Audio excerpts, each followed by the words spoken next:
नमस्कार, मैं हूं आशीष त्रिपाठी और न्यूज 18 के सोशल मीडिया प्लेटफॉर्म पर एक बार फिर से एक वीडियो इसलिए लेकर आए हैं क्योंकि महाराष्ट्र की राजनीति में उठापटक है जारी। आखिर अब मुख्यमंत्री बनने की किसकी है बारी? अब क्या सतारा से वापस लौटेंगे एकनाथ शिंदे? क्या नाराज होकर एकनाथ शिंदे वहां गए हैं या फिर कुछ और काम उन्हें आन पड़ा था? नमस्कार, मैं हूं आशीष त्रिपाठी आपके साथ और इस वीडियो में हम बात करेंगे इन्हीं सवालों के जवाबों के बारे में।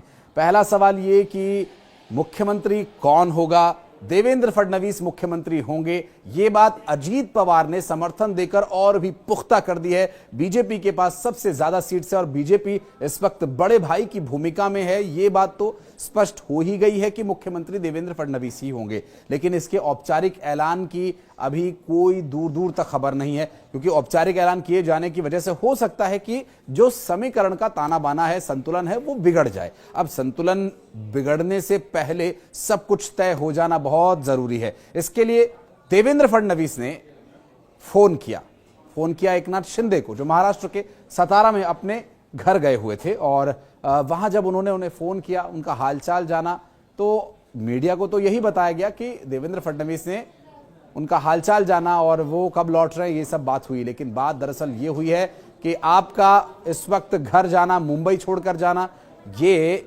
अन्य संगठनों को, जो विपक्षी गठबंधन है, जो महाविकास आघाड़ी गठबंधन बना था, उसकी जो पार्टियां हैं, उन लोगों में और कार्यकर्ताओं में एक नेगेटिव मैसेज भेज रहा है। इसलिए आप मुंबई में ही रहें। और संभवतः इस तरह की जो सूत्रों के हवाले से जानकारी मिल रही है, उसके बाद अब वापस लौटेंगे एकनाथ शिंदे और बातचीत होगी। और वो मीटिंग जो शुक्रवार को होनी थी और नहीं हो पाई, वो एक बार फिर होगी। उम्मीद है कि आज की तारीख में ये मीटिंग हो जाए। लेकिन अगर ये आज की तारीख में नहीं होती है तो आज जब एकनाथ शिंदे वापस लौट आएंगे तो उसके बाद ये मीटिंग बुलाई जाएगी। इस मीटिंग में मुख्यमंत्री जो कैंडिडेट होगा, जिसमें तीन जो सबसे प्रमुख चेहरे हैं, जिसमें देवेंद्र फडणवीस, एकनाथ शिंदे और फिर दादा अजीत पवार, इन तीनों ही को मौजूद रहना होगा। और बड़े नेताओं को भी यहां बुलाया जाएगा, उनसे बातचीत होगी। क्योंकि दो पार्टियां जो महायुति के घटक दल हैं, जिसमें अजीत दादा पवार और उनके साथ एकनाथ शिंदे, ये दोनों प्रमुख चेहरे हैं और यही इस पार्टी के चेहरे हैं और यही प्रमुख भी हैं। लेकिन भारतीय जनता पार्टी में देवेंद्र फडणवीस कैंडिडेट हो सकते हैं मुख्यमंत्री बनाए जाने के लिए, लेकिन बड़ा चेहरा उनके ऊपर भी महाराष्ट्र में भी मौजूद है और केंद्र में भी मौजूद है। और केंद्रीय नेता यहां पर भारतीय जनता पार्टी के वहां जाएंगे चर्चा करने के लिए। और हो सकता है कि जेपी नड्डा जाएं यहां पर, या फिर खुद अमित शाह मौजूद रहेंगे, या दिल्ली से बातचीत होकर के फोन पर बात होगी और सारे जो सवाल हैं उनके जवाब तलाश लिए जाएंगे।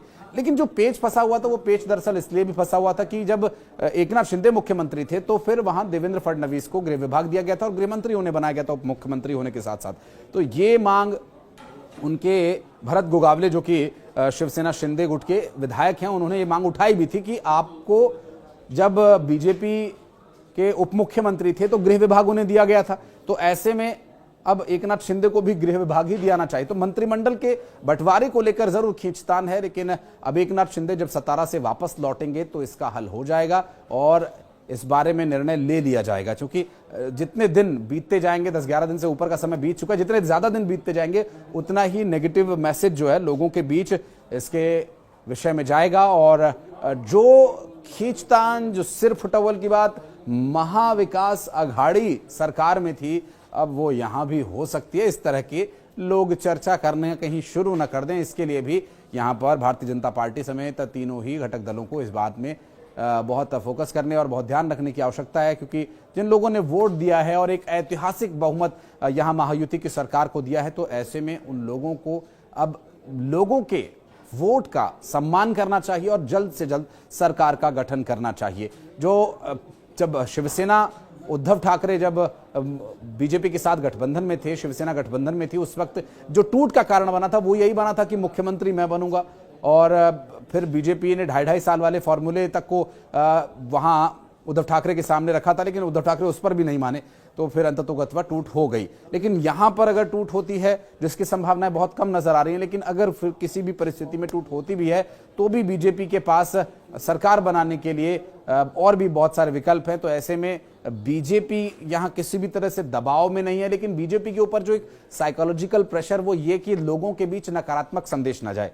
कोई नेगेटिव मैसेज जिससे कि ये लगे कि महायुति के जो घटक दल हैं उनके बीच भी सत्ता को कुछ कुर्सी को लेकर संघर्ष है, ऐसा कोई मैसेज न जाए, उनका यही प्रयास होगा। बहरहाल महाराष्ट्र की राजनीति में अब आज का दिन इसलिए भी महत्वपूर्ण हो जाता है कि आज लगभग नाम तय हो जाने की संभावना नजर आ रही है। एकनाथ शिंदे सतारा से वापस लौट रहे हैं और देवेंद्र फडणवीस के फोन पर भी वापस लौट रहे हैं और उम्मीद की जा रही है कि सब कुछ ठीक होगा और बहुत जल्द मुख्यमंत्री के नाम का सर्वसम्मति से ऐलान करके और फिर शपथ ग्रहण होगा। उसके बारे में भी एक अलग डिटेल्ड वीडियो हम आपके लिए लेकर आने का प्रयास करेंगे। लेकिन अगर आप उसमें कुछ विशेष वीडियो चाहते हैं किसी स्पेसिफिक टॉपिक पर, तो भी आप हमें कमेंट सेक्शन में आकर बता सकते हैं। और इस वक्त महाराष्ट्र की राजनीति को लेकर या फिर इस वीडियो को लेकर अगर आप कुछ कहना चाहते हैं, कोई रिएक्शन देना चाहते हैं, तो आपका मोस्ट वेलकम रहेगा कमेंट सेक्शन में।